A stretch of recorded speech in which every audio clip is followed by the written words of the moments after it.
Hey everyone, it's Ben Hardy here, and in today's video we're going to quickly go over why coil suspension is superior to leaf springs on a pickup truck, and also get into why some truck manufacturers still haven't adopted coil suspension. And with that being said, let's just pop right into the video. Okay, so we got to start this video under the Raptor so you guys can see what coil suspension looks like. So this is my Gen 3 Raptor, which has 5-link coil suspension in the rear end, so you can see what that whole setup looks like. Definitely cool, definitely unique. Now here are the leaf springs on a Chevy Colorado that I have for the week as a loader truck, so you guys can kind of see the difference in appearance. And I'm guessing they call them leaf springs because they're kind of like stacked on top of each other like a pile of leaves, right? So I think that's why, creative name, but yeah, that's kind of what leaf springs look like. And then a bonus in today's video, we have the solid rear axle of the Jeep Wrangler Rubicon 392. And this is another point I'm going to make in today's video where we're going to talk about independent rear suspension versus solid rear axles, but there's a solid rear axle. Now, I don't actually own a vehicle that has independent rear suspension, so here is the front suspension on the Raptor, which is independent. It doesn't have a solid front axle. And also with the Jeep, you can see what a solid front axle looks like versus with the Raptor. If we pop underneath here in the skid plate, you can kind of see the difference since this has independent front suspension. Let's quickly talk about the pros and the cons of these two different suspension setups. And again, a little bit of bonus info with solid rear axle versus independent rear suspension. So first off, starting with the leaf spring versus coil suspension setup. With coil suspension, ride quality is much better. So when you're just going over smooth pavement, it just stays nice and planted and smooth, and it's a really good experience. When you go over a big enough bump with coil suspension, you don't really feel all that much. It absorbs it and the vehicle stays planted on the ground. Leaf springs, on the other hand, right, when you're on smooth pavement, you can feel a little bit more happening with the back end, especially when you're on the interstate. You can kind of have that rear end wheel hop, especially if it has heavy duty leaf springs like on a 3500 series truck, for example. It's kind of just like you're like, just bouncing like crazy, okay? And then when you go over a big enough bump, same thing, the back end will kind of bounce all over the place, and it's just not a pleasant experience. And then if we look at off-road applications with both suspension systems, with coil suspension, it has significantly better flex and it's more comfortable. And again, when you go over bumps and everything, it just absorbs things so much better. Versus leaf springs, there's not as much flex, and when you go over bumps, the back end will kind of go over all over the place, which obviously isn't safe in off-road circumstances. You want to stay nice, implanted, and in control when you are off-roading. And I think the best way to actually be able to see this, and I'm going to try to make a video on this in the main channel pretty soon, is to take a Gen 2 Raptor and a Gen 3 Raptor down the same trail. And it's crazy because the Gen 2 still uses leaf springs, and then the Gen 3 has a new 5-link coil suspension system. And the difference in terms of how those trucks drive on the same trail is just crazy. And it's not the shocks, it is literally the suspension. So yeah, that's huge with off-road application. Coil suspension is just superior. Then if we go over to towing, this is why a lot of truck manufacturers still use leaf springs. Is first off, it's easier to get a higher payload capacity out of a truck that has leaf springs versus coil suspension. There's so much more engineering that has to go into a coil suspension system to make it so it can handle a higher payload capacity, right? Think about it again, with the coil suspension, right?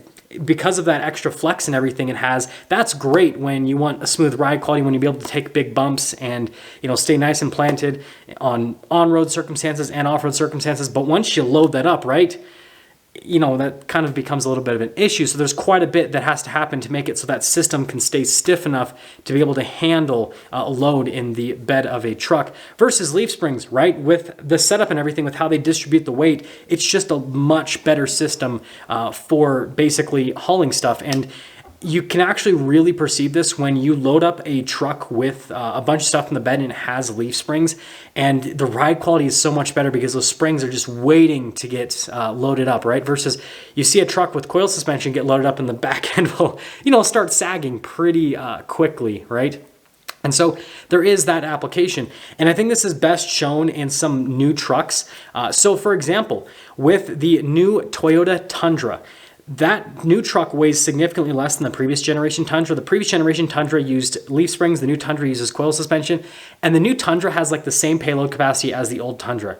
So they've lost all this weight, which you would think would then increase the payload capacity of the truck, because if you're a lighter, body, then you should be able to haul more stuff. But no, that's not the case. And Ford's a really good example of this. They still use leaf springs, but with their aluminum body construction on the F-Series, they've been able to get a massive payload capacity out of their 1500 series or F-150 trucks, 1500 series trucks, same thing, because of having a lighter truck. And so the Tundra really does show the weakness in coil suspension, because by switching over to coil suspension, they had to make the truck significantly lighter so they could get the same payload capacity that they were able to get out of the leaf springs in the Tundra. And now shifting over to solid rear axles and independent rear suspension. Here's the deal. Solid rear axles, again, are great for towing and stability with trucks, but they're not so great for handling and for ride comfort. Independent rear suspension, because it can absorb things independently, right? Handling is going to be significantly better. A really good car that's not a truck that showed this was the Ford Mustang. When the Mustang had a solid rear axle, it was known as the crowd. It's still known as the crowd killer, but it was really known as the crowd killer because the back end would just step out and it was uncontrollable and it just didn't handle all that great. But then once they switched over in 2015 to independent rear suspension, the car handled just so amazing, and it went from being this like awkward muscle car to turning into this really like amazing handling, high performance sports car, basically what the Mustang is known for today. So that's kind of like the main differences between those two systems. Again, with the solid rear axle, you do have stability, especially when you're driving in a straight line and when you're towing, and that's what you want. But when you're trying to go around corners and everything, it's just not, turn-in's not as good, and the absorption of things isn't as good because everything gets absorbed equally versus getting absorbed on one side or the other, which again leads to a little bit more ride discomfort with the solid rear axle. And then I guess since I have enough time in this video, we'll quickly talk about solid front axles versus independent front suspension. I guess I should have made like a separate video about this if I really wanted to make like all the money on YouTube, but I mean, these are pretty short topics. So with a solid, this is kind of like Ford Bronco versus Jeep Wrangler, I guess, with a solid front axle versus independent front suspension. Same thing pretty much applies to what we just talked about with independent rear suspension and a solid rear axle. With a solid front axle, right, you're going to have lots of stability, especially in a straight line, but when you go over bumps, it gets transferred from one side to the other, and so you really feel it. It's jarring, it hits hard. I've experienced this several times when I've taken Wranglers off-road, and I go over a big enough bump, and it's just like, did I break something? And it's like, nope, this thing has a solid front axle. Versus, stuff like the Ford Bronco that has adopted independent front suspension. When you go over big enough bumps, right, it can absorb it unequally, right? And so then it's not as jarring, and the suspension, right, can move a little bit more. And so, high-speed stuff, it's a little bit better. But the benefit of solid front axles, and even though there's not a lot of vehicles that still have a solid front axle, Jeep Wrangler is the only one that I can think off of hand that still uses that system, is when you are doing low-speed off-roading, rock crawling, all that kind of stuff, having everything connected means that you're just going to be able to get much better grip versus independent front suspension. And so there are some key benefits to still using the solid front axle.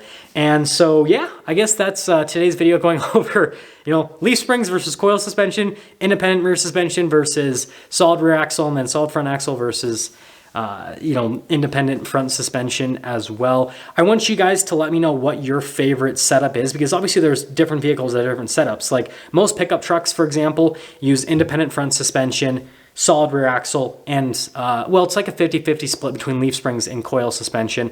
I think that eventually everything's going to start using coil suspension in the near future. The only truck that I can think of right now that uses independent rear suspension is the new Ford F-150 Lightning. They switched that over to independent rear suspension, and I think we'll see that more with the electric trucks because of how they have this setup where they'll have like a motor on each wheel, and so doing independent suspension just makes the most sense for that. That's a video for another day. But yeah, let me know which setup you guys like the most. Hopefully this helps you out if you are looking to shop for a truck or an off-road vehicle, so you can kind of know the differences, and I'll see ya.